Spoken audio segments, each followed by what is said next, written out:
Uma boa noite a todos e a todas, né? Estamos dando início, então, ao nosso segundo dia, né, da nossa semana acadêmica do curso de Engenharia de Produção da Universidade Federal do Pampa. Quero desejar a todos, né, uma excelente palestra, agradecer ao Silvio, né, em nome do curso de Engenharia de Produção, por ter aceito dar uma palestra para nós aqui e contribuir, né, com seus conhecimentos aí, que são muitos. Então, Silvio, muito obrigada em nome do curso de Engenharia de Produção. De nada.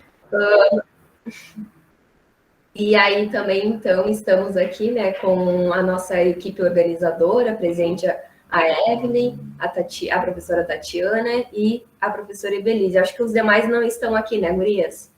Uma predominância de mulher nesse curso de engenharia de produção, hein, meu? Não é fácil. Muito bom. Então, eu passo a palavra para você, né? Como você disse que vai fazer a sua apresentação mesmo, então fique bem à vontade. Tá bom. Então, mais uma vez, muito obrigada. Feito. Boa noite a todos e todas, como diz a gaúcha que está na minha frente aqui, que estou vendo direto aqui. É uma satisfação imensa estar com vocês aqui. Agradeço você, cara, de ter lembrado da minha pessoa, de me trazer e fazer cumprir parte do meu plano de vida. Como eu já dizia para vocês na época que a gente fez o mestrado praticamente junto, depois de me aposentar, o que eu vou fazer com tanto conhecimento acumulado? E é isso que eu estou fazendo agora, tentando compartilhar com vocês a minha experiência adquirida em 38 anos de gestão de operações.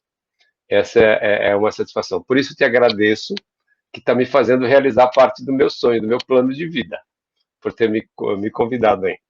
Muito bem, gente. Eu atuei praticamente 38 anos na área de gestão de operações e durante esse tempo eu vou fazer uma introdução para a gente sintonizar um pouquinho a história que a gente vai contar para vocês. Lá por mais ou menos 1993, 1994, quando é que você nasceu, Carla? Vai me entregar aqui para os alunos. Ai, não, deixa para lá, esquece.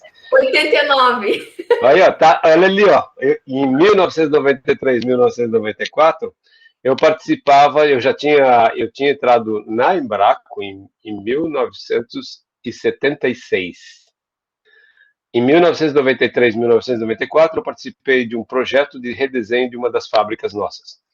Esse projeto a gente chamava um Greenfield, que é exatamente o redesenho da planta, que é gerenciada por produto e que seguia os conceitos WCM, de World Class Manufacturing, de Richard Schomburger. O livro do Richard Schomburger é o nosso manual. Naquela época, então, eu participei do projeto, mais ou menos até 1994, quando eu fui convidado, como líder, de certa forma, de parte do projeto, a gerenciar essa planta com um novo conceito que tinha. E esse conceito era bem desafiador.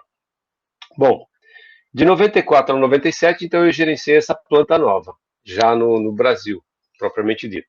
De 97 a 2000, eu me desloquei para a Itália e fui gerenciar a planta da Embraco na Itália, levando esses novos conceitos da planta nova para a Itália. Então, naquela época, a gente já lidava com o WCM, que leva todos os conceitos do Lean e do Kaizen junto com ele. Naquela época, a gente já fazia isso aí. Em 2000, de 97 a 2000, eu fiz essa parte. Em 2000, eu voltei para o Brasil, aí atuei numa área de innovation, que é exatamente desenvolver oportunidades de negócio na Embraco. Eu trabalhei por 2 anos nisso aí, e voltei a gerenciar a planta do Brasil naquela data lá de cerca de 2002, aproximadamente. 2002 a 2005, o que acontecia? Acontecia que os diretores da Whirlpool, que eram os controladores da Embraco na época, eles nos cobravam por que a gente não aplicava Lean nas nossas plantas. E aí a gente dizia assim, a gente não aplica Lean porque não precisa, a gente já tem WCM.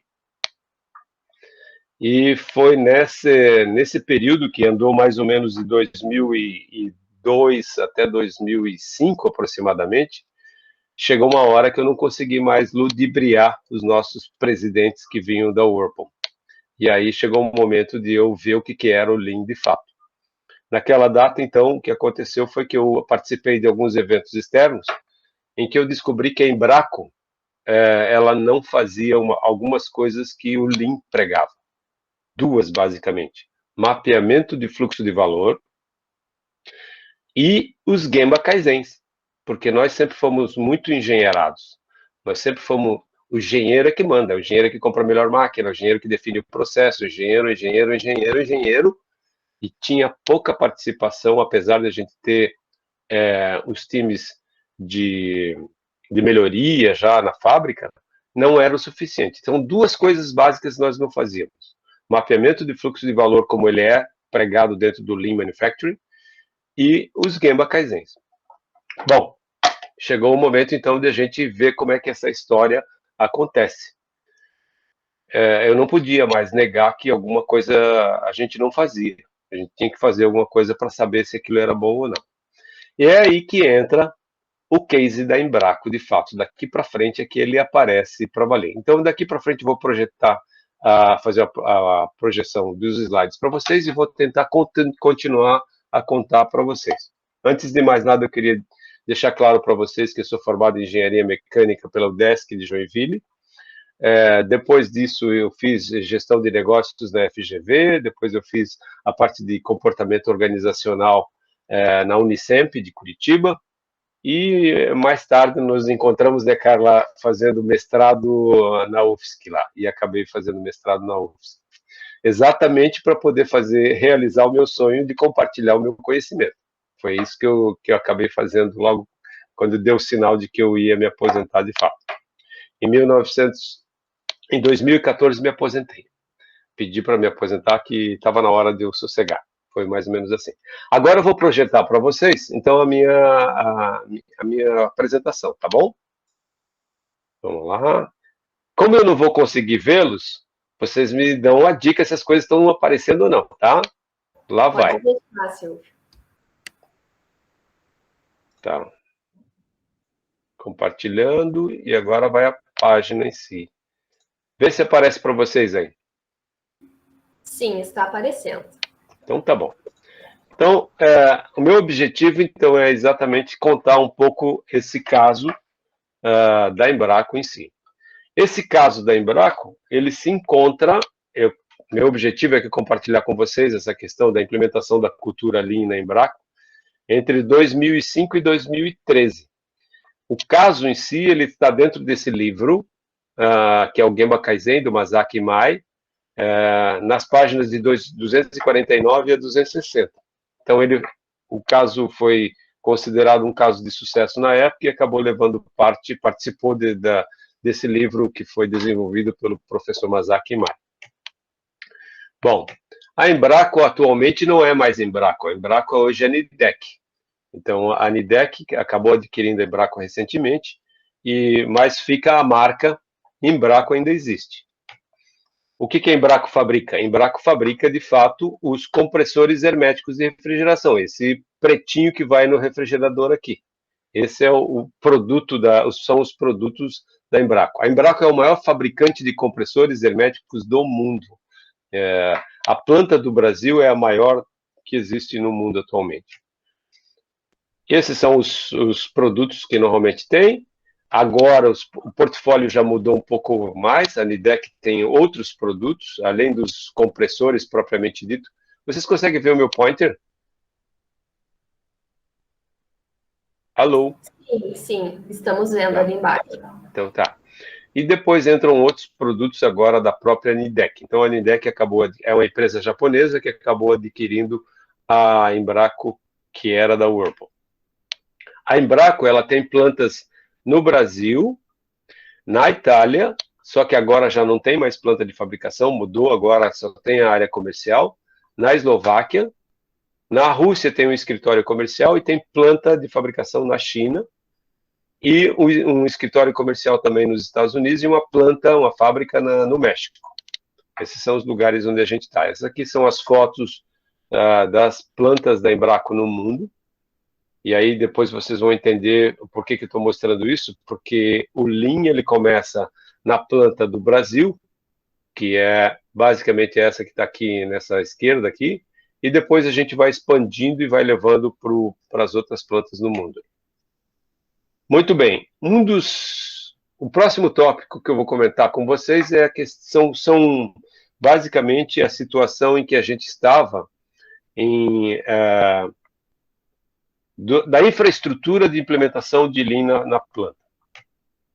Uma coisa que foi chave para o sucesso da implementação do Lean. Aqui está o presidente da empresa, abaixo aqui tem os vice-presidentes aqui na área de pesquisa e desenvolvimento, de operações, de recursos humanos, na parte de marketing e vendas e na parte financeira aqui. E abaixo aqui tem um dos diretores também aqui, ao qual nós nos reportávamos. Então, eu, como responsável de Lean lá para 2012 aproximadamente, não comecei a história ainda, mas eu queria dizer para vocês assim, a Embraco apostou durante esse tempo, e depois eu vou contar como é que a gente chega no apostar, e jogou duro, jogou pesado. Estava embaixo de um diretor responsável por essa situação. Então, esse é um detalhe que eu gostaria de deixar claro para os presentes aí, que esse foi um fator crítico de sucesso da implementação do Lean.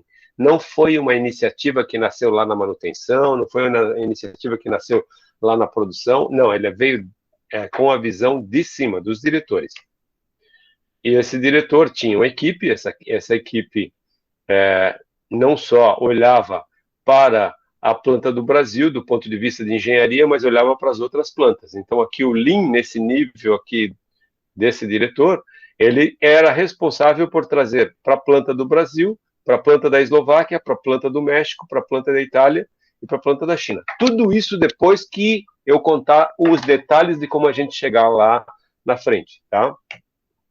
Então, a gente está aqui não aparece mais a minha fotografia, porque aqui em 2013 eu já tinha me deslocado para a parte de pesquisa e desenvolvimento, mas era aqui a minha função até 2012, até aqui dentro desse quadro aqui. Um outro ponto chave desse processo é que o Lean ele fazia parte dos 5 pilares estratégicos da Embraco. Um deles é de gestão de pessoas, um deles é de inovação e tecnologia, outro é de sustentabilidade, outra da política de crescimento e agregação de valor para o cliente, propriamente que é vendas e desenvolvimento em si, e a excelência operacional, das operações propriamente dito. E Lean, ele estava ligado diretamente a essa iniciativa. Então, primeiro fator crítico de sucesso, estar ligado à alta direção. O segundo fator crítico de sucesso, tem que fazer parte da estratégia da empresa. Caso contrário, a probabilidade é grande de a coisa não acontecer. Tá?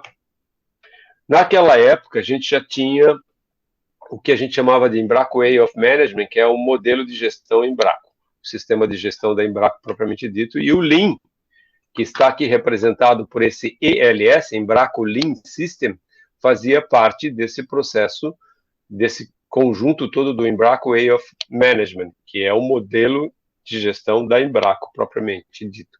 Então, mais um fator crítico de sucesso. É visto como um sistema junto com os outros sistemas, porque aqui tem sistema de segurança, tem sistema de qualidade, tem um sistema de acompanhamento de projetos. O Lean estava como um dos sistemas da organização como um todo. São 3 fatores críticos de sucesso, então, já, que a gente teve para poder a coisa funcionar. Foi criada uma equipe, eu vou aqui passar bem rapidamente, essa equipe tinha um papel preponderante, cujas responsabilidades eram corporativas mais tarde, no início não era assim, e esse papel dessa atividade do Lean Team aqui, era de estabelecer as políticas, estabelecer os objetivos, alinhar as plantas, dar suporte técnico, definir como a gente deve utilizar o Lean, como é que a gente deve fazer, monitorar, controlar e executar quando a gente trazia novos métodos. Por exemplo, vou dar um exemplo para vocês. A gente, quando começa nesse processo, a gente não começa muito sofisticado, a gente começa fazendo uma tentativa de eliminar os desperdícios E mais tarde é que a gente entra no pool planning. O pool planning é uma técnica nova, uma técnica mais avançada, que era a obrigação desse time aqui introduzir como uma novidade lá. Então, a gente fazia com esse time, a gente aplicava esses valores todos de Lean na cadeia toda, a gente estabelecia os métodos e técnicas através do Embraco Lean System, e a gente gerenciava as melhorias de produtividade da Embraco como um todo. Então, isso aqui já é uma visão depois que a Embraco amadureceu em Lean, não é no começo, tá? Muito bem. E como é que era esse processo em si da Embraco? A gente, como eu disse antes, estava ligado aos objetivos estratégicos. E os objetivos estratégicos, mais especificamente, os da gestão aqui da excelência operacional. Vou voltar lá na figurinha lá atrás, só para vocês lembrarem. Aqui, ó, excelência operacional. E nós estamos aqui com os indicadores de excelência operacional. Aqui de qualidade, de nível de serviço, de retorno sobre os equipamentos todos que a gente tinha, eficiência de produção, a velocidade de produção e a parte de segurança. Estes indicadores aqui, e essas metas que estão aqui embaixo, não sei se vocês as conseguem ler, elas eram chave como missão da equipe que conduzia a implementação do Lean na Embraco, ajudar a buscar essas metas, alcançar essas metas. Como é que a gente fazia isso? A gente desenhou um sistema, que é o Embraco Lean System, que a gente fazia uma avaliação periódica de que nível de profundidade a gente tinha aplicado Lean em todas as nossas plantas. E isso junto com o mapeamento de fluxo de valor. Então, a gente usou e sempre usou o mapeamento de fluxo de valor como o caminho para a gente aplicar o Lean. Ligado aos objetivos estratégicos de excelência operacional. Então, o mapa de fluxo de valor, ele tinha que, quando na fase do estado atual, identificar os pontos onde não agregavam valor e olhar para aquilo que eram as metas e ver como é que a gente ia remover parte do que não agregava valor e alcançar as metas aqui. E com essa visão, com o sistema que a gente tinha aqui de excelência operacional, mais o do Lean System, desenhar o nosso mapa futuro. E esse mapa futuro era o nosso guia. Então, o desenho do mapa do VSM atual, Value Stream Map atual, da situação atual, junto com um modelo de avaliação do avanço do Lean na empresa, olhando para os objetivos estratégicos da empresa, desenhar o mapa de fluxo de valor do estado futuro. É esse sistema aqui que assegurou praticamente a expansão do Lean e a cultura do Lean na Embraco. Vou repetir, ligado na alta direção, estava ligado aos objetivos estratégicos e tinha as ferramentas aprendidas, que eram todas as ferramentas, a começar pelo Value Stream Map, que era a base para a geração das oportunidades de melhoria para a gente alcançar o futuro em si aqui. Para que isso acontecesse, do ponto de vista corporativo, isto é, a gente tinha uma gestão de operações do Brasil, uma gestão de operações aqui da Itália, da Eslováquia, da China e do México, que indiretamente ou matricialmente se reportavam à nossa estrutura de Lean no Brasil. Então, o Lean do Brasil corporativo, ele orientava a aplicação de Lean nas outras operações. Um outro fator importante que eu devo destacar aqui é que a gente sempre utilizou esse frame que vocês estão vendo aqui, que a gente chama de Embraco Lean System Building Block, que é uma sequência lógica de a gente introduzir o Lean. Como é que a gente começa? A gente começa praticamente primeiro com a estabilidade básica, depois a gente vai para o que a gente chama essa parte de itens aqui em vermelho, que vocês estão vendo aqui, ó, que é fazer um sistema puxado. Isso aqui é uma linha no meio da fábrica, que a gente pode ser assim, o pacemaker, ou o local onde se dá o fato de puxar a produção. onde se começa a tentativa de aplicar os conceitos e ferramentas do Lean. Somente na segunda fase, na fase seguinte, é que a gente ia para a logística interna, que é essa parte que vocês estão vendo aqui por fora. Aqui. Então, de uma linha central, pacemaker, para daí você se movimentar, que a gente chamava de Internal Logistic Flow. Só depois de a gente aprender a ligar os diversos setores, esse aqui é um outro setor da Embraco, esse aqui é um outro setor da Embraco, esse aqui era o pacemaker, isso aqui a gente chamava de logística interna, essas ligações de logística interna, onde tinha aqui toda a parte de sincronização, de Kanban, de nivelamento, de pool planning, isso acontece nesse nível aqui. E depois é que a gente saía para fora, isto é, na direção do fornecedor e na direção do cliente. Então, esse aqui foi sempre o nosso direcionador.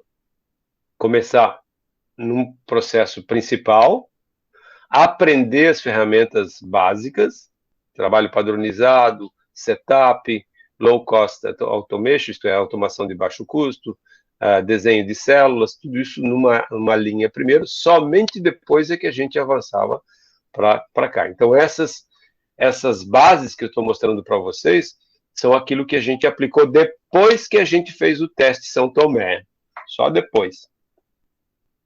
Então, é mais ou menos assim, aqui tem a sequência essa que eu estou colocando para vocês aqui, ó, estabilidade básica, aí o fluxo de produção, que é começar por uma linha no centro da fábrica, e aí você aplica desenhos de linha, faz a parte do bordo de linha, o trabalho padronizado, sistema de troca rápida, automação de baixo custo, você aprende essas ferramentas num processo que é chave, onde tu está eliminando os valores. Depois a gente entra com a logística interna, isto é, eu vou ligar esse processo que eu comecei aqui com os outros processos da fábrica. O que eu vou fazer nessa hora? Aí eu trago aqui o dimensionamento de supermercado, aí eu trago aqui o Mizusumashi, o trenzinho que faz o transporte e a logística interna. Aí eu trago aqui a sincronização com a utilização de Kanban e Junjo. Eu trago aqui o sistema de nivelamento. Aí a gente vai trazendo pool planning. E só depois de a gente passar pela estabilidade básica e o sistema de puxado aqui é que a gente começa a fazer isso aqui. E essa é a nossa linha de condução. A partir do momento que a gente conseguia fazer essa ligação interna, isto é, de porta a porta, a gente começou a mexer com a logística externa, que é nos ligar com clientes e fornecedores, fornecedores nessa ponta e clientes nessa ponta, que é fazer? Redesenhar o warehouse com os armazéns, com os conceitos Lean. O Milk Run, aplicação de Milk Run, a parte de entrada de materiais, de abastecimento de materiais puxado, né? As entregas para esses almoxarifados internos aqui, o Total Pool Planning do ponto de vista da nossa fábrica aqui do fornecedor para a nossa fábrica e assim por diante. E depois a gente voltava para todo o sistema para a gente usar o velho Stream Design, quer dizer, o mapa de fluxo de valor. Bom, esse modelo, ele sempre foi utilizado em todas as nossas plantas, Brasil, China, Eslováquia, Itália e USA. Essa é a nossa base para fazer acontecer. Então, aqui a gente falou de uma ligação com a direção, uma necessidade da direção, a gente falou de objetivos claros a serem seguidos, a gente falou de método a ser utilizado. Esse modelo aqui é parte do macro método a ser utilizado. Até aqui, vocês estão conseguindo me entender? Sim, Silvio, estamos. Tá. Se tiver qualquer dúvida, mesmo eu tendo dito que vocês fariam alguma pergunta ao final, eu deixo aberto de qualquer forma. Bom, essa equipe que conduzia a nível corporativo tinha algumas abordagens a ser consideradas. Primeiro que a gente tem que usar o Embraco Lean System, que é nosso direcionamento. Aquele modelo anterior que a gente viu aqui, ó, esse aqui é outro. Então, esse time de condução aqui, eles tinham que usar essa abordagem aqui, que é o Embraco Lean System, que a gente tinha desenhado durante esses anos todos que a gente fez da Embraco. Outra coisa, a gente tinha que aumentar a nossa capacidade de conhecimento em Lean. E a gente fazia isso através do Lean Office, do nosso escritório Lean, através da certificação das pessoas em Lean e através do apoio de consultorias externas. A gente fazia dessa forma. Outra coisa, a gente tinha que dar um jeito de sustentar a implementação desse processo Lean na Embraco. Um dos meios é o próprio Embraco Lean System. Outro é você seguir indicadores de performance digamos, agressivos. Fazer uma avaliação periódica do andamento da implementação do teu Lean, o nível de amplitude e profundidade dos conceitos e práticas, e integrar ao sistema de gestão. E outra coisa, tem que dar resultado, tem que correr atrás de economia, tem que conseguir fazer a coisa andar. Não adianta fazer Lean só por fazer, tem que dar resultado. Não é uma maravilha, tem que dar resultado. Então, os nossos indicadores que a gente que sempre puxou o Lean para a gente foi a nossa taxa de produção, a melhoria da produtividade da mão de obra, a nossa taxa de redução de investimentos, porque com a redução dos trabalhos, das atividades que não agregam valor, você acaba aproveitando melhor os investimentos que você faz. E reduzir os inventários. E o nosso papel ainda como a equipe corporativa de Lean era de a gente desafiar as plantas e operações. Então, esse é o papel que a gente desenhou durante esse tempo aí. Bom, para chegar nisso que eu contei para vocês, que era em 2012, a gente teve uma história para poder chegar até lá. Essa história ela é mais ou menos contada dessa forma aqui.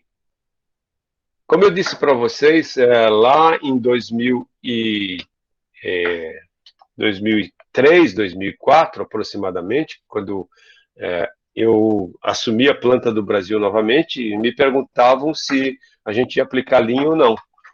E aí a gente acabou começando só em agosto de 2005, as atividades foram iniciadas na planta do Brasil.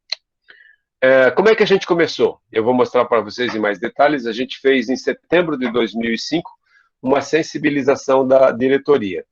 E eu vou, daqui a pouco, mostrar um pouco mais. O que é essa sensibilização da diretoria? Esse item aqui de setembro de 2005. Aqui, ó. Imagine vocês numa planta que é toda engenheirada, que a própria direção não acreditava muito em Lean, mas os presidentes da Whirlpool dos Estados Unidos cobravam deles. E como é que você ia falar de redução de desperdício, de pessoas paradas, ou de estoque, ou de máquinas quebradas, que isso ajudava a melhorar através de apresentação em PowerPoint.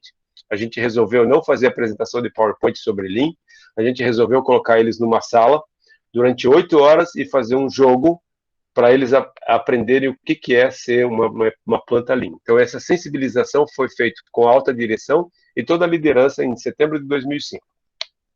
Fizemos, então, um treinamento e um mapeamento de fluxo de valor em novembro de 2005, numa linha piloto. Fizemos um primeiro Kaizen em dezembro de 2005 e um segundo Kaizen em janeiro de 2006. Aí a gente teve o resultado, que eu vou contar para vocês mais para frente, e a gente fez uma mudança de estratégias. A gente tinha planejado aqui uma estratégia e chegou a mudar depois dos Kaizens aqui. E então a gente fez um primeiro workshop em setembro de 2006 de redesenho de linha de fabricação. Depois eu conto para vocês mais sobre isso. Em 2006 a gente tinha realizado já 82 Kaizens, de uma semana cada um deles, na planta do Brasil. Isso era praticamente no final do ano, a gente chegou a esse ponto aqui. Em março de 2007, a gente começou a implementar na China, em abril na América do Norte, em julho de 2007 na Eslováquia e em novembro na planta da Itália.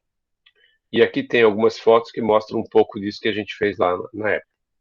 Para isso acontecer, e como a gente não era crente no Lean, propriamente dito, porque a gente tinha aprendido WCM, a gente já sabia o que era, a gente não acreditava muito, a gente estabeleceu o teste São Tomé. Como é que é o teste São Tomé? A gente vai fazer um treinamento das pessoas, um conceito básico. A partir desse treinamento aqui, a gente vai estruturar uma equipe para poder conduzir a implementação em forma de piloto. A gente começa a desenhar o nosso modelo Lean, e aí a gente faz o mapa de fluxo de valor. Desse mapa de fluxo de valor, a gente faz o teste São Tomé, isto é, a gente seleciona das oportunidades de melhoria que a gente fez aqui entre o estado atual e o estado futuro, a gente selecionou 3 kaizens. Se esses kaizens dessem resultado, nessa faixa azul que vocês estão vendo aqui, desculpa, dessa faixa azul que vocês estão vendo aqui, é o teste São Tomé dos kaizens. Se eles dessem resultados, nós íamos continuar fazer uma avaliação do piloto e decidir ir para frente ou não. Então, foi assim que a gente desenhou. Então, esse material que vocês estão vendo aqui, ele está todo embasado nessa lógica que a gente estabeleceu. A Embraco não era muito crente que a gente precisasse entrar nessa história, porque parecia um modismo, e a gente fez um teste São Tomé. Esse teste São Tomé era para ver o que era uma coisa ou outra. Tá certo? Então, esse aqui a parte em verde aqui é uma capacitação básica, depois a parte toda em amarelo é uma parte de estruturação, e a parte em azul são os kaizens, propriamente dito, e a fase que a gente decide se a gente vai para frente ou não. Aqui tem algumas fotografias, assim, bem simples. Esses caras que estão aqui, ó, esse aqui é o presidente da empresa, esse aqui é uma pessoa que está dentro da diretoria, mas é um técnico praticamente dito. Aqui é um outro diretor, aqui é o diretor de compras, aqui tem o diretor financeiro, aqui está o diretor de operações, aqui está o outro diretor da área de vendas e marketing, esse pessoal aqui é de consultoria, e aqui nós estamos jogando o jogo, que é o Lean Game, que é a simulação praticamente de uma fábrica Lean, com conceitos simples, e que a gente queria dizer, Lean é isso aqui, desse jeito que a gente faz Lean. Por quê, gente? Porque eles não tinham paciência de ficar ouvindo eu colocar, projetar slides para dizer, olha, a gente tem que reduzir o set desperdício. Putz, eles estavam cansados de saber que a gente não podia ter o set desperdício. Mas só não sabiam exatamente como é que a gente fazia o Lean acontecer. E essa fábrica aqui, ela foi jogada durante 8 horas com toda a diretoria, vou mostrar para vocês mais para frente ainda, e depois a gente envolveu essa equipe aqui, que é uma equipe do nível seguinte, praticamente o pessoal que é mais de liderança e de engenharia, para aprender também a mesma técnica. Então foi a diretoria e a engenharia da empresa que aprendeu a jogar o Lean. O que tinha esse jogo em si? Esse jogo a gente jogava, e aqui tem uma planilha que mostra todos os critérios de avaliação do que a gente devia fazer. Aqui tem uma fase de resultados da primeira rodada, da segunda rodada, da terceira, quarta, quinta e sexta rodada, que a gente tinha que jogar essas 6 rodadas durante 8 horas. E aqui estão os resultados que a gente media durante essa sensibilização, começando com uma fábrica devendo, isto é, em prejuízo, e terminando com uma fábrica dando lucro. Esse foi um dos métodos que nós utilizamos para sensibilizar a diretoria e a equipe técnica.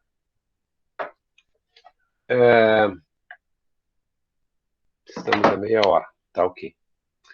Muito bem. E aí, a partir dessa introdução, dessa sensibilização, a gente, enquanto a gente treinou, estava treinando as equipes, essas 70 pessoas que vocês veem aqui, enquanto a gente estava treinando essas equipes aqui, eu, junto com a consultoria, fomos dar continuidade a esse processo aqui de estruturação do Lean. Como é que a gente formava as equipes e assim por diante. O que é a estruturação do Lean? Esse quadradinho aqui, ó, esse quadradinho, estruturação do Lean. Esse quadradinho aqui foi o seguinte: como é que a gente ia constituir o escritório do Lean? Como é que ele devia funcionar? Quais eram os critérios? Como é que deveria ser a sala de controle do projeto? Que alguém de vocês já deve ter estudado o Lean, deve ter ouvido falar de Obeya Room, que é a sala de gestão de projeto. Como é que deveria ser? Como é que a gente ia avaliar a evolução do Lean na companhia? Quais eram os critérios? Seja do ponto de vista de amplitude, ou seja do ponto de vista de profundidade. Quais seriam os objetivos e metas que a gente deveria perseguir e medir? E a nossa cultura organização, ela estaria voltada a um processo mais participativo? Ou a gente precisava fazer uma gestão de mudança adequada? E o sistema de educação e treinamento, como é que a gente deveria fazer? Só fazer curso?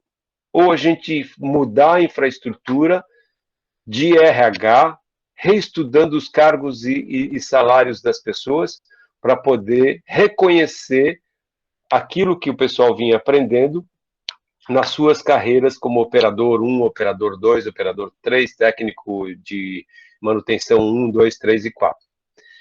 E outro, como é que a gente faria a comunicação desse processo dentro da companhia e como é que a gente utilizaria um processo de benchmarking para alavancar ainda mais as pessoas e fazer acontecer. Então, esse processo aqui de estruturação do Lean, que eu estou mostrando para vocês, é o que a gente fez à medida que a gente avançava com os Kaizens ou com o mapeamento de fluxo de valor.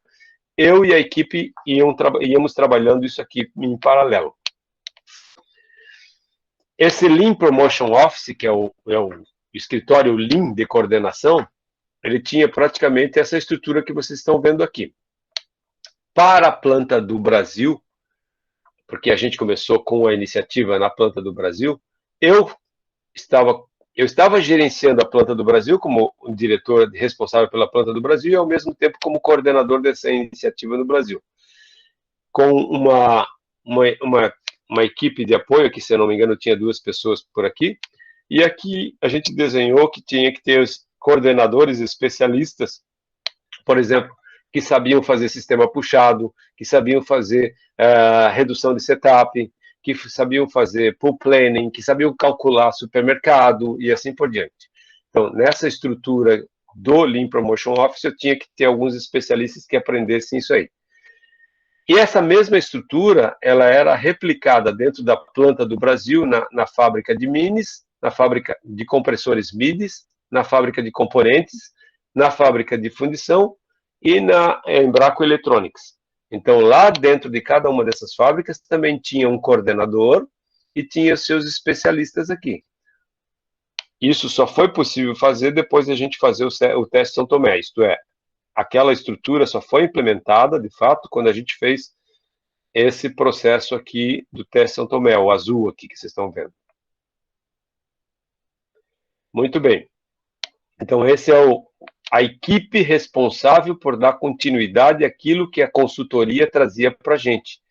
Nós, aqui, tínhamos o papel de aprender junto com o processo de treinamento que a consultoria trazia, absorver e dar continuidade de implementação. Então, o nosso caminho aqui era assim, a consultoria começa e um dia ela tem que ir embora. E essa equipe tem que absorver todo o conhecimento e dar continuidade ao processo. Voltando aqui essa estrutura, a infraestrutura em si, aqui a gente tinha a parte de avaliação, Lean Assessment, que a gente chama. O Lean Assessment é o que é? É a gente avaliar se a gente está em determinados conceitos do Lean, qual é o nível que a gente está. Então, a gente utilizou sempre essa avaliação para saber, como eu disse para vocês, do ponto de vista de, por exemplo, planejamento puxado e fluxo logístico. Como é que a gente está? Quando é que a gente vai fazer isso lá na frente? Como é que a gente vai alcançar? A gente está aqui nesse amarelo e a gente quer mudar para o vermelho lá na frente. O que a gente precisa fazer? Então, esse aqui foi a medição do nosso nível de profundidade de conhecimento de aplicação e extensão da aplicação dentro da companhia. E outra coisa que ficou estabelecido foi o seguinte: a gente não vai fazer isso aí de graça, a gente tem que trazer resultado. Aqui vocês estão vendo aqui uma expectativa planejada na época de produção de compressores em peças por hora, na base 100, porque aqui a gente não tem o número de fato verdadeiro. Quando a gente começou em 2005, isso aqui era os nossos 100 ponto de partida. Já em 2006 a gente conseguia aumentar bastante a nossa produtividade e aí continuamos aumentando praticamente daí para frente continuamente do ponto de vista de que peças por hora, isto é, compressores por hora, como é que a gente conseguia mudar isso aí ao longo do tempo. Então, vou voltar aqui para a gente não perder. Então, tinha uma estratégia, essa estratégia passava por todos esses pontos, e um deles era os objetivos e metas. E o que eram os objetivos e metas? Aumentar a produtividade tanto da taxa de produção, quanto da mão de obra. Tá? Isso, de certa forma, à medida que a gente foi crescendo, essa melhoria de produtividade ela equivaleu a um aumento de produção de uma linha de produção no Brasil inicialmente, em 2017 já, em 2007. Outra coisa que a gente fez quando a gente estava fazendo essa infraestrutura foi avaliar qual era o nosso estilo de liderança. Se o nosso estilo, como a gente era uma empresa que vem de descendência alemã, aprendeu muito na Alemanha e na Dinamarca, como fazer, os padrões e assim por diante, nós podíamos ser muito autocratas ao invés de ser mais participativo. O Lean, ele requer ser mais participativo. E a gente precisava saber onde é que a gente estava, se a gente estava mais para cá ou se a gente estava mais aqui no meio aqui e a gente estava envolvendo-se para um autogerenciamento no futuro. Então, a gente fez uma avaliação de um diagnóstico de cultura organizacional para avaliar a cultura da organização, avaliar os resultados e alinhamento com a visão da Embraco.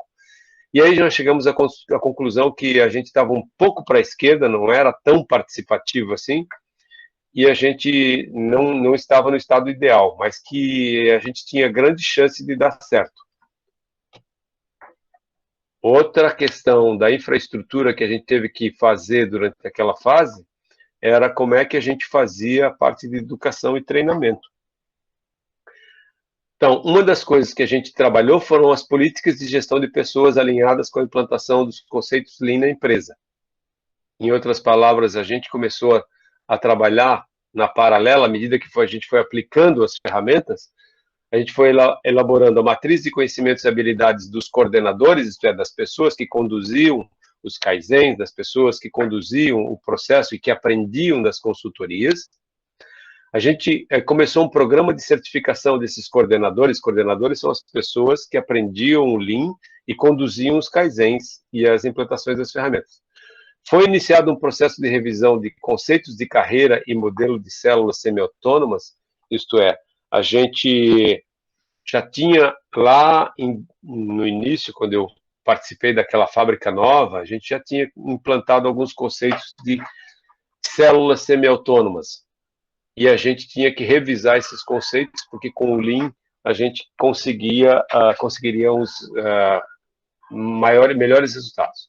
A gente também trabalhou o desenvolvimento da liderança, ensinando eles como é que a gente devia fazer a medição da performance das pessoas, as pessoas aprendendo os conceitos, aplicando as ferramentas, resolvendo os problemas reais. Isso de fato é que fez mudar as pessoas. Então, nosso modelo era aprender fazendo em educação, mas isso tudo fazendo parte da reestruturação em si. Bom, o outro assunto que a gente trabalhou foi como é que a gente vai divulgando isso dentro da empresa. Essa bolinha aqui, ó, é a parte de comunicação. Como é que a gente vai evoluir com a comunicação? Tá vendo esse Lean Continuous Improvement aqui? Esse era o desenho dos PowerPoints que a gente utilizava. Então, a gente usou um logo para evoluir e ser representativo quando a gente já passou a fazer os Kaizens. Nas apresentações de Kaizen, as pessoas que montavam as apresentações da sexta-feira utilizavam esse logo aqui, que a gente está vendo aqui. Outra coisa, a gente adotou essa forma de jornalzinho de Kaizen para divulgar os Kaizens que a gente fazia. E assim, utilizávamos banners, por exemplo, quando a gente estava fazendo um Kaizen numa parte da fábrica, a gente colocava esses banners que vocês estão vendo aqui. Dentro dessa parte de comunicação, todas as sextas-feiras, os Kaizens que começavam na segunda-feira e na sexta-feira eles fechavam com o resultado implementado. Aqui tinha a apresentação dos Kaizens, e este aqui é o presidente da empresa participando desse processo de comunicação e incentivando a equipe a ir em frente e procurar. Aqui vocês vão ver a primeira fila, aqui tem praticamente os gestores da planta, aqui tem as pessoas que faziam parte do Kaizen naquele dia que apresentavam aqui. E se você vir ainda, esses times que faziam Kaizen, eles usavam camisetas. Naquela semana Kaizen, todos sabiam quem é que estava fazendo o Kaizen. E nós usávamos sempre um quadro de gestão visual para mostrar como é que andavam os Kaizens em cada uma das áreas da planta. Então, o processo passa por uma situação de comunicação também. Outra parte, enquanto a gente foi implementando, havia também algumas pessoas que não conseguiam seguir o caminho. E muita gente dizia para nós, aqui tem todos os gestores de todas as plantas estão reunidos num processo de benchmarking. Aqui tem um italiano, aqui tem um outro italiano, aqui tem o pessoal da Eslováquia, aqui tem o pessoal da China nessa posição aqui. A gente levou essas equipes de gestores para ver plantas na Europa em que se utilizava Lean, porque o próprio pessoal da Europa dizia, não, isso aqui só funciona no Brasil. Vocês são latino-americanos, vocês conseguem fazer acontecer. Que não é verdadeiro. E aí nós levamos esses camaradas, esses nossos gestores, para ver plantas na Europa que aplicavam o Lean já. Então, tudo isso que eu lhes contei tinha a ver com esse modelo de estruturação e o modelo Lean propriamente dito. Aqui a gente continua aqui são demonstrações de treinamentos que a gente está fazendo. A gente alcançou aqui treinamentos de conceitos básicos e Lean para mais de 110 pessoas na sequência, seja da engenharia de produtos, de processos de engenharia de fábrica, porque esses eram os nossos engenheiros, eram aqueles que compravam as máquinas, eram aqueles que implementavam os processos, e eles tinham que implementar agora dentro dos conceitos Lean para evitar retrabalho, fazendo Kaizen, que a engenharia não conseguia trazer no modelo dos conceitos Lean. E aí chegamos numa hora que a gente já tinha essas equipes, de certa forma, mais ou menos preparadas, e fomos para o mapeamento de fluxo de valor. O mapeamento de fluxo de valor é nesse momento aqui que está acontecendo o mapeamento de fluxo de valor com esses engenheiros. Primeiramente, a gente já tinha 6 linhas na Embraco do Brasil, 6 linhas de produção de compressores, e a gente tinha que, primeira coisa, identificar qual das linhas a gente ia fazer o piloto. Fazer o treinamento e execução simultânea do mapa de fluxo de valor nessa linha piloto. E é esse trabalho que a gente está vendo essas pessoas fazerem nessas fotografias aqui. Nesse mapeamento de fluxo de valor, nessa linha piloto, a gente identificou cerca de 90 oportunidades de melhoria. E o mais surpreendente que nós tivemos, as atividades que agregavam valor nessa linha piloto, que a gente tinha praticamente acabado de comprar, era de 3% de agrega valor.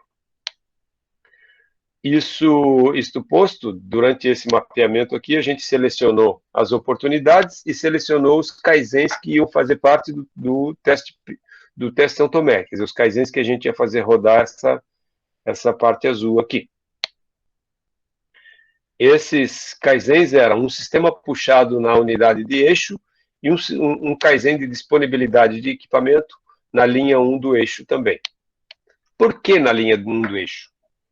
porque a gente pegou um gestor de planta, que ele tinha praticamente uma equipe que estava assim, alucinada querendo praticar Kaizen.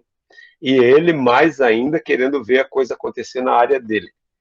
Então, isto posto, a gente pegou terra fértil para fazer um Kaizen, para ver se dava certo o teste São Tomé.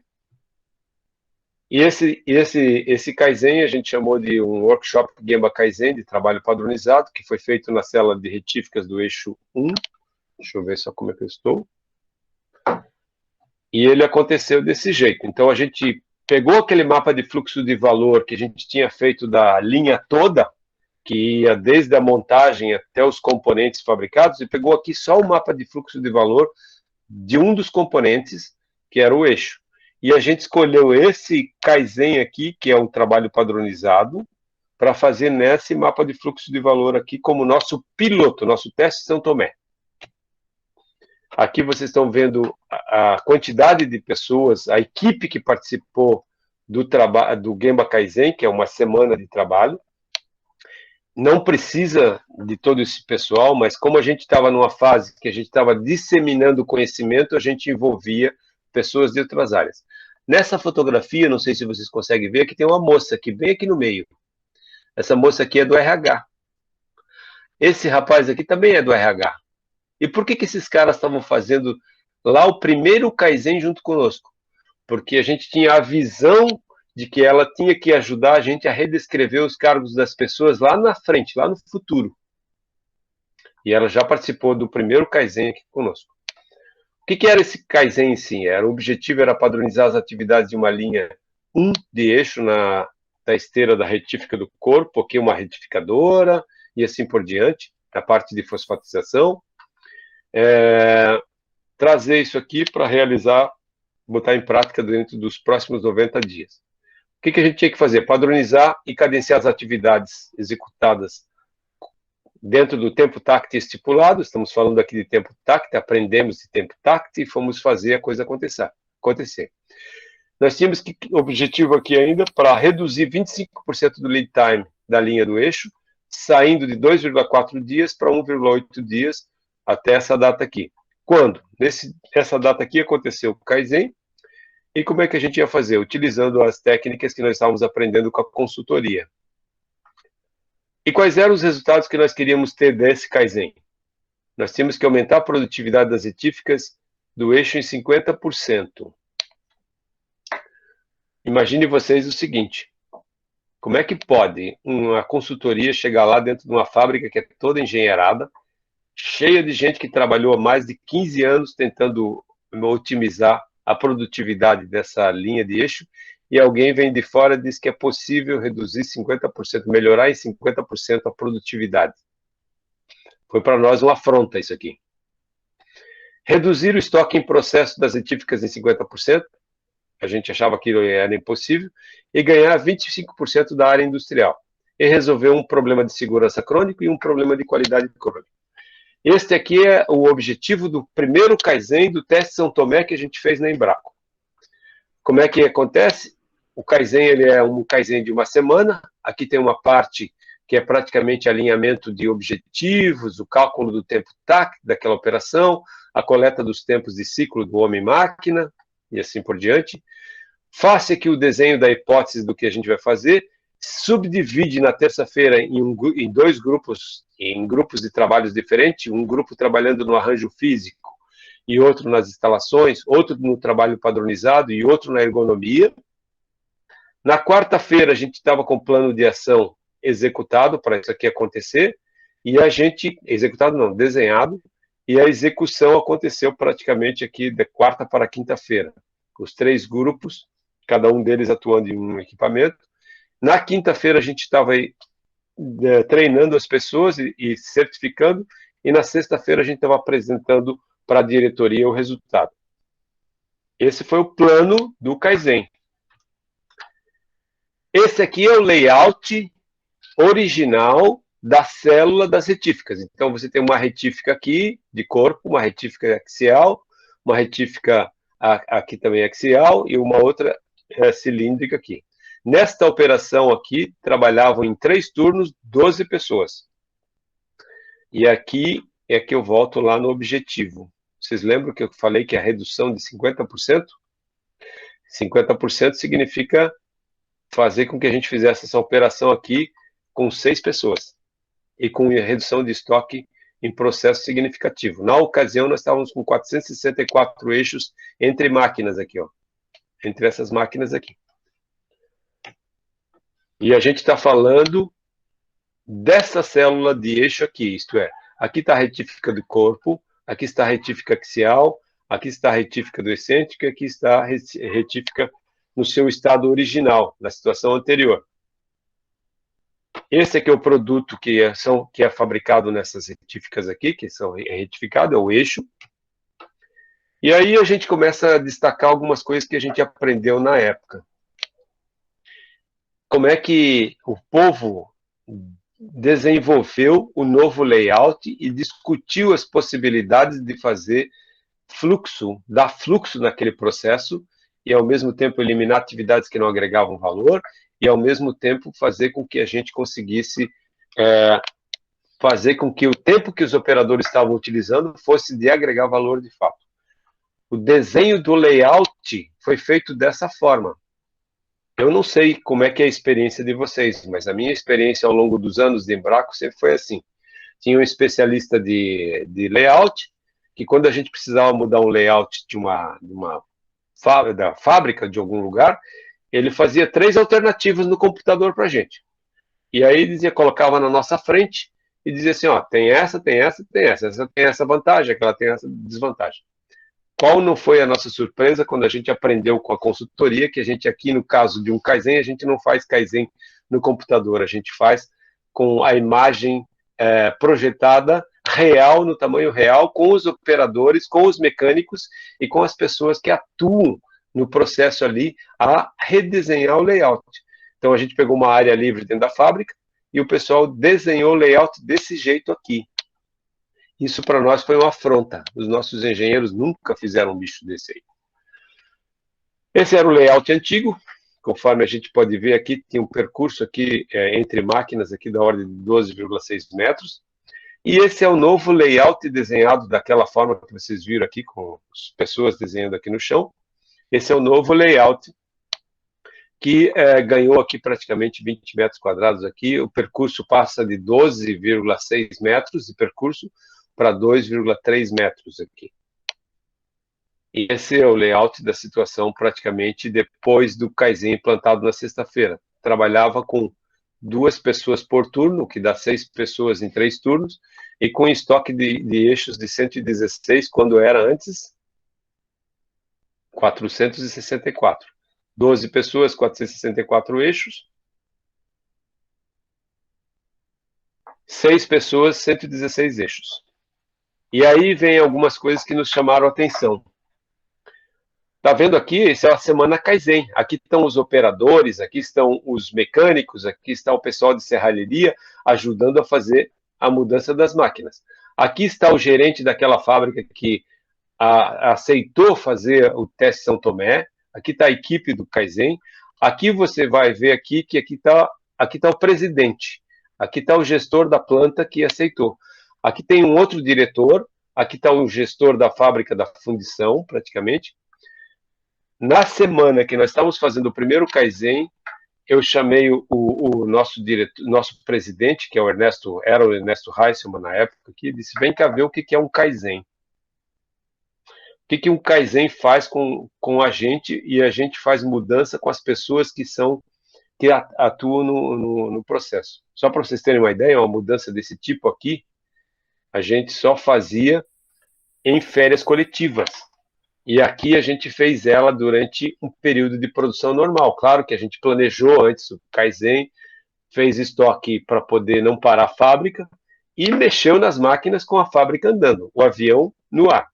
Quando esse homem viu isso aqui, ele ficou assustado com aquilo que ele viu. Primeiro, com o medo de que a fábrica não funcionasse na sexta-feira. E segundo, quando ele vê na sexta-feira que ela funciona, ele disse, meu Deus, quantos anos que a gente perdeu de fazer alguma coisa melhor.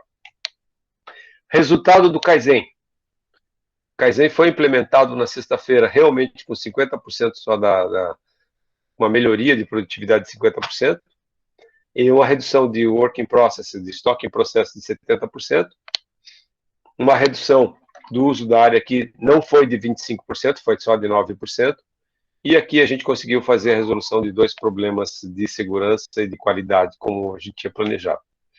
E aqui você vê já as pessoas fazendo a movimentação das máquinas, coisa que a gente só fazia em férias coletivas, e aqui fazendo durante um período normal de trabalho. Aqui já é uma alteração do layout da linha 2, que é um segundo Kaizen que a gente fez com as pessoas já tinham aprendido o primeiro, e a coisa aconteceu. Conclusão: o Kaizen aconteceu nessa faixa azul aqui, que era o nosso teste de São Tomé. Feito o teste de São Tomé com aquele Kaizen, a gente tinha que avaliar se a gente ia em frente com o assunto Lean ou não ia em frente com o assunto Lean. Bom, pelo resultado alcançado, o Ernesto, que era o nosso presidente, disse: o que vocês precisam para... Vocês não precisam otimizar a produtividade da mão de obra em 50% em toda a planta, porque eu acredito que isso não vai acontecer em toda ela. Mas que seja 20%, 25%. O que vocês precisam?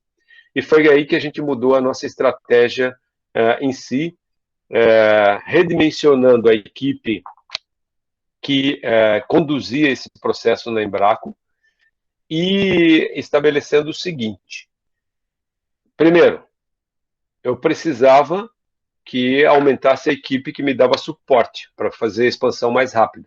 Segundo, eu não ia dar conta de fazer com aquela equipe ou com as equipes da fábrica tantos Kaizens quanto a gente precisava para poder pagar a consultoria até o final do ano de 2016. Então, eu ia fazer muitos Kaizens, mas eu precisava parte fazer com a equipe minha, da Embraco, e a outra parte com o apoio da consultoria. E foi isso que a gente acabou fazendo durante essa mudança de estratégia.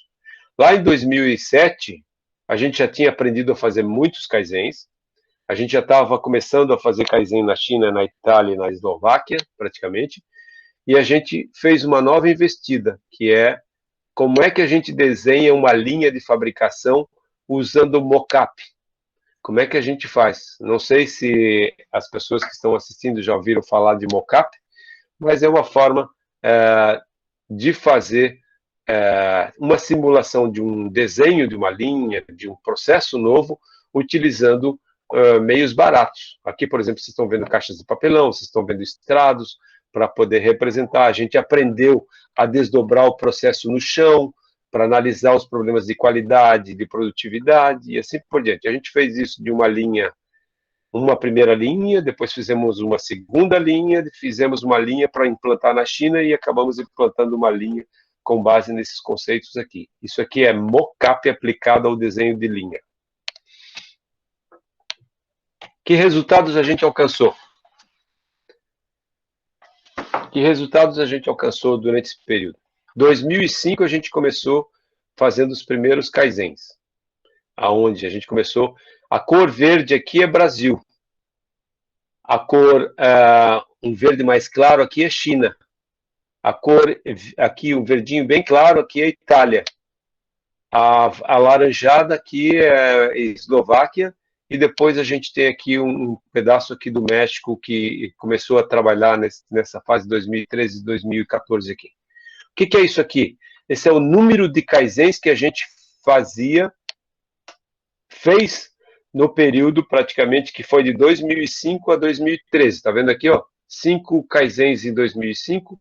Chegamos a 453 Kaizens em 2012, 2011, em todas as plantas da Embraco. O que são 453 Kaizens?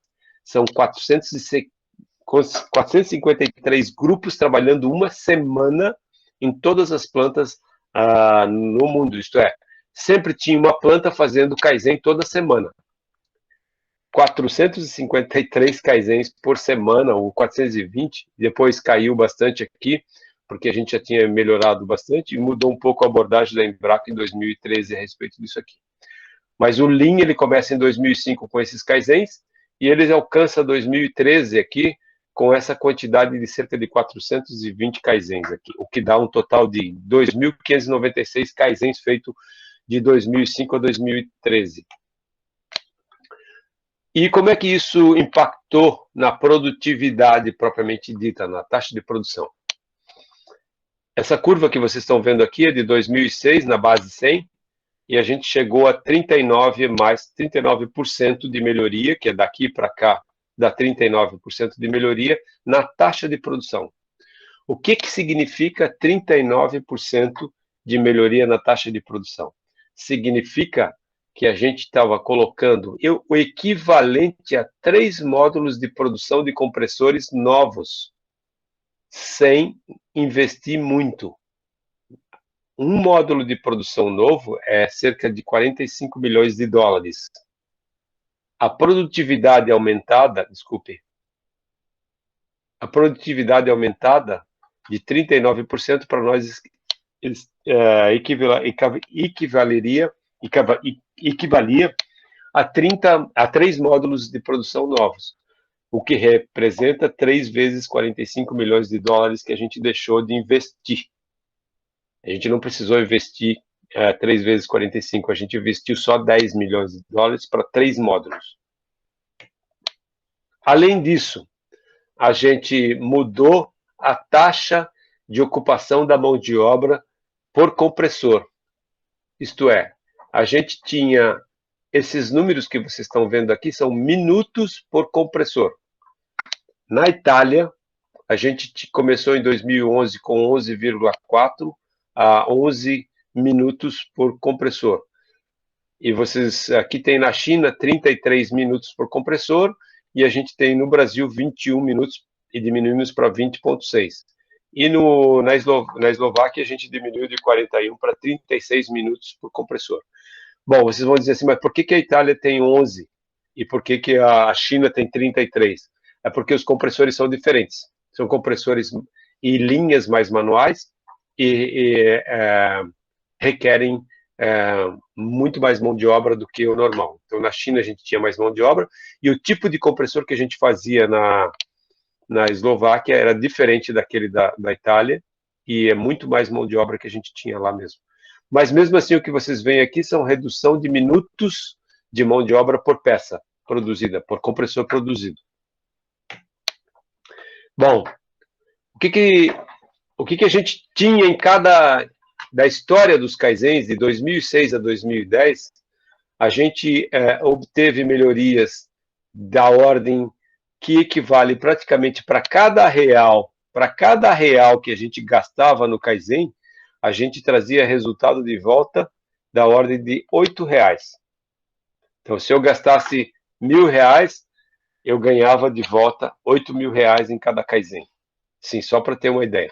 Então, essa foi uma contabilidade que nós fizemos de 2006 a 2010, para a gente acompanhar o nível de melhoria em área, o nível de melhoria em produtividade, o nível de melhoria em ações de qualidade, de ergonomia, de 5S e assim por diante. O que eu trago aqui é um fator que a gente às vezes não mede, mas é muito importante. Muitas vezes a equipe que faz implementação de workshops de Kaizen, ela precisa de apoio, de suporte, de uma oficina que faça algumas mudanças na linha e às vezes não tem. E às vezes, por causa de poucos reais que parecem que está se gastando fora do orçamento, aí ninguém coloca a mão na massa. Mas no final é bom que a gente veja que para cada real gasto, a gente trouxe de volta 8,7 reais de volta. Minha gente, era isso que eu tinha para contar para vocês da Embraco. Eu sei que é cansativo, vou parar a apresentação aqui para vocês. E isso, eu acho que estou no tempo, né, Carla? Sim, Silvio, muito obrigada aí pela apresentação.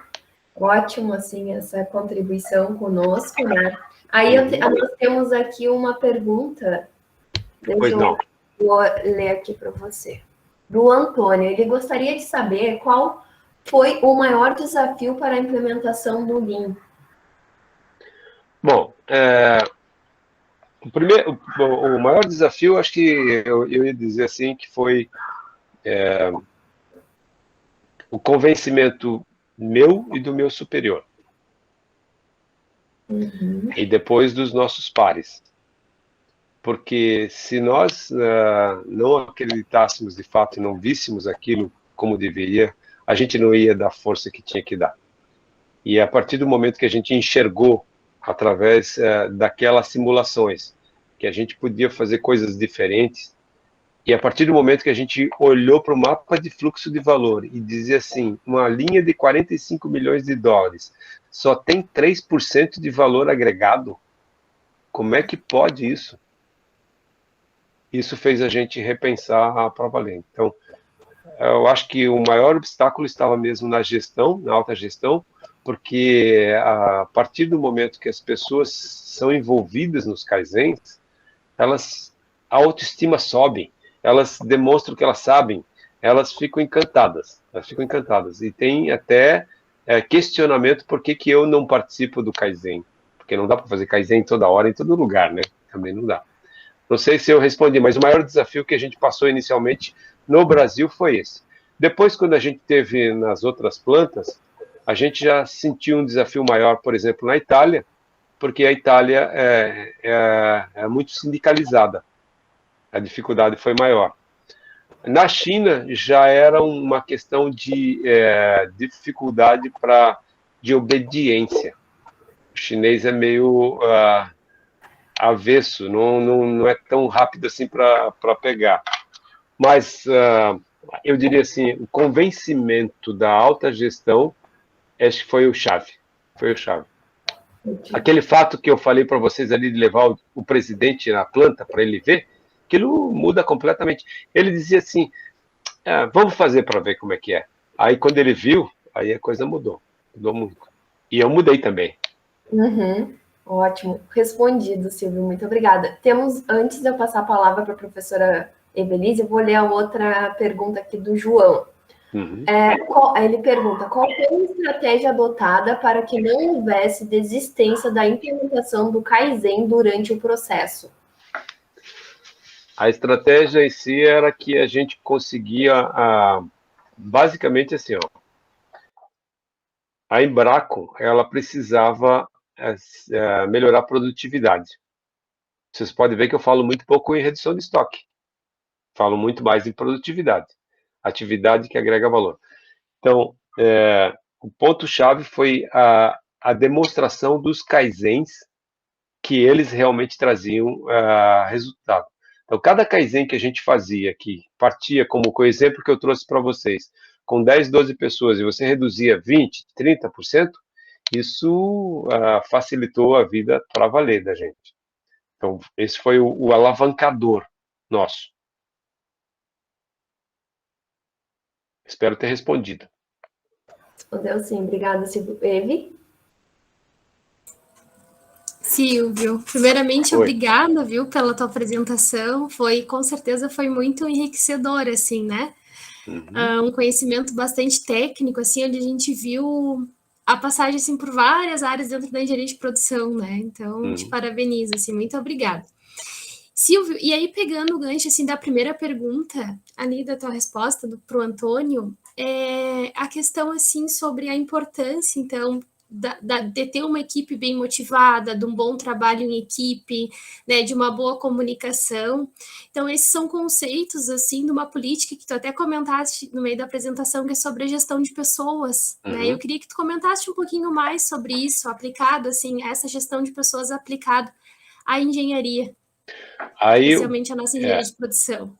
Uma das coisas que a gente tinha como dificuldade, deixa eu falar um pouquinho diferente para vocês. Em 1993, 1994, quando eu participei do primeiro projeto de WCM, eu fui responsável por implementar o que a gente chamava de células semi-autônomas.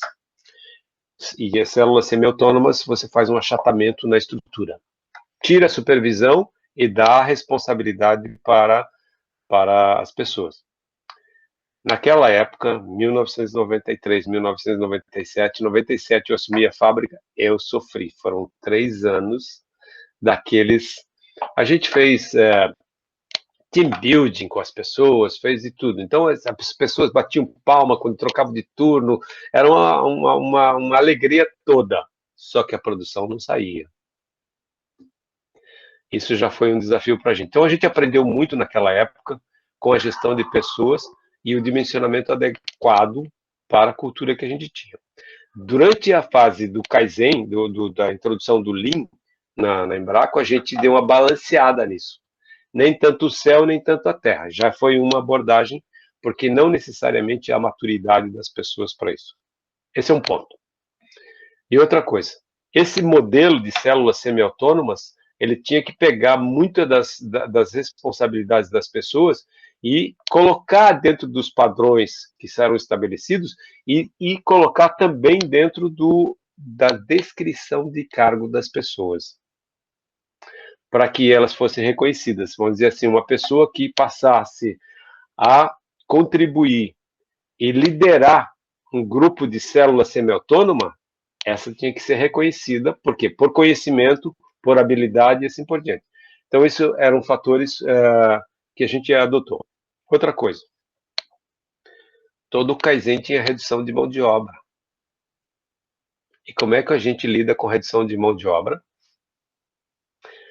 Um grande perigo desse negócio é que você, como a gente focou muito em otimizar a produtividade, a taxa de produção, o grande perigo desse é a gente, ao invés de estar fazendo Kaizen, começam a chamar de Kaizen, que é o risco de ser demitido. Então, o que a gente adotou para motivar as pessoas a continuarem aderentes a esse processo? Vou dizer assim, na grande maioria dos Kaizens, principalmente aqueles que a gente antevia a redução de mão de obra, a gente convidava o diretor responsável por aquela planta, que vinha dar, no speech da segunda-feira, na abertura do Kaizen, assegurar para as pessoas que ninguém seria demitido se houvesse otimização. E como é que a gente resolveu essa questão? Se a gente vai reduzir, o que a gente vai fazer?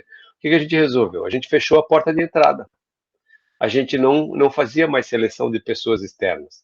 A gente realocava as pessoas internamente.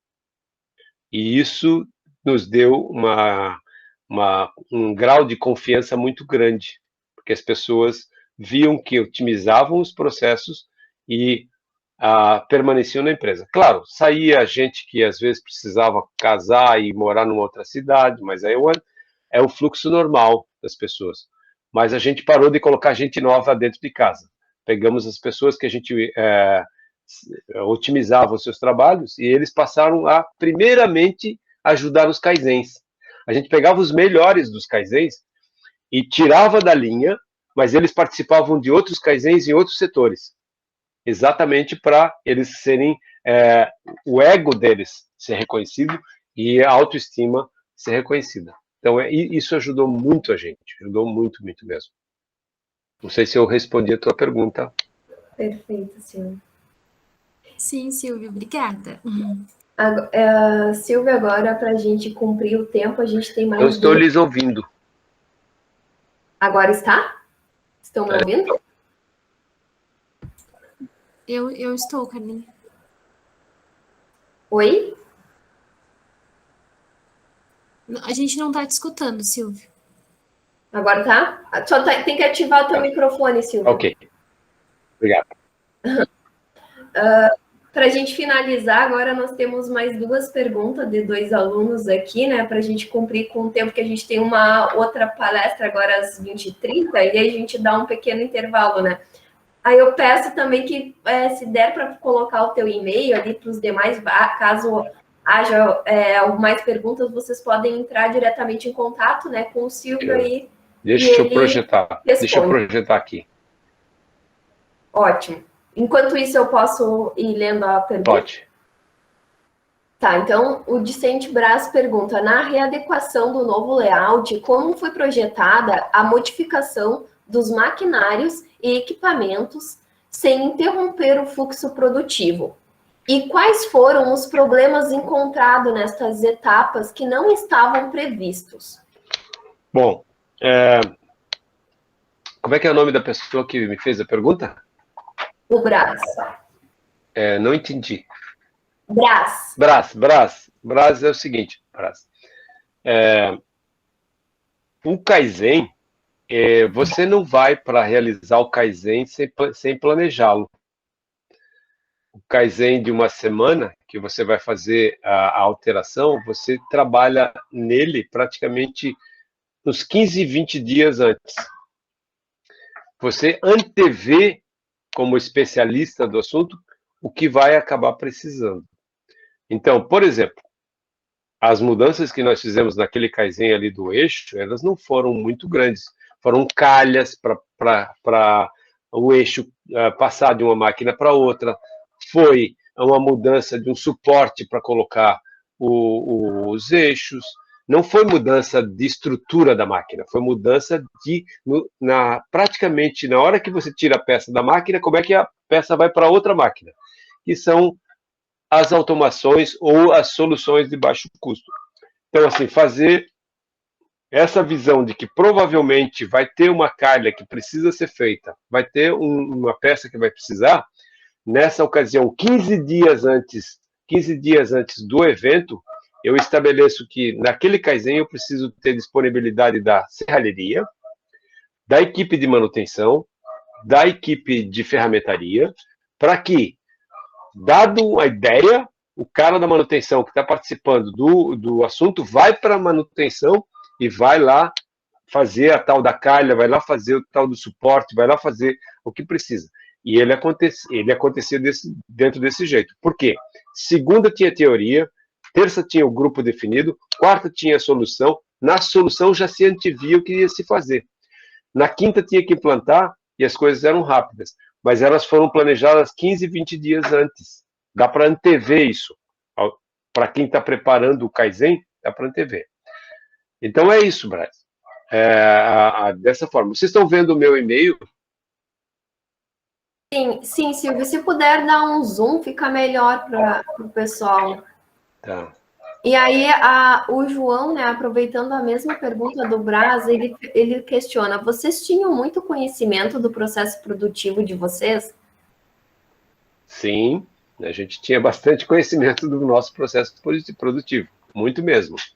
Tanto é que, como eu disse, os engenheiros nossos que faziam as mudanças, eles participam. A gente sempre mesclou metade do grupo do Kaizen era da própria produção, do próprio processo que atuava. A outra metade da engenharia. Esse pessoal da engenharia sempre conheceu muito bem o processo. Perfeito. Então, era isso, Silvio. Muito obrigada. Os alunos falaram ali que você respondeu, sim, os questionamentos levantados por eles. Mais uma vez, o curso de Engenharia de Produção agradece, né, sua participação tão valiosa aqui para a nossa semana acadêmica. Muito, muito obrigada mesmo, né? E aí, qualquer dúvida, provavelmente os alunos irão entrar em contato aí contigo via e-mail, certo? Tá certo. Mas, graças. Fiquem à vontade, se vocês tiverem outras dúvidas, entrem em contato com a gente. Eu vou ser sincero com vocês, é a primeira vez que eu apresento esse case virtual. Eu prefiro fazer ele presencialmente, fica mais dinâmico, a gente intercede, a gente responde na hora algumas coisas, a gente sente a afeição das pessoas, mas infelizmente é assim que a gente está fazendo, mas mesmo assim eu espero que tenha atendido às expectativas de vocês, tá bom? Tá, e fico à disposição. Atualmente eu estou dentro do Kaizen Institute, dando suporte à equipe do Kaizen. Não sei se vocês já ouviram falar do Prêmio Kaizen. Eu já falei para você, né, Carla, do Prêmio Kaizen. Vale a pena vocês se inscreverem, porque não custa nada e vai ser virtual, para vocês verem os cases que a gente que selecionou. Vocês verem os cases de aplicação de Lean na área de construção civil, na área de mecânica, na área administrativa. A digitalização, como é que ela está vindo, assim, incrível, assim. Então, eu recomendo. É um evento gratuito. É só vocês entrarem no LinkedIn, lá tem no Instagram, tem no Face, Kaizen Institute, do Brasil. Ótimo. Prêmio Kaizen, tá bom? Certo, muito obrigado a vocês, a paciência de estar eu aqui cutucando vocês e não estar interagindo, mas eu agradeço mesmo. Muito obrigada. Pela iniciativa de vocês. Muito obrigada. Um abraço a todos. Boa noite. Então. Boa noite, Silvio. Obrigada. Não.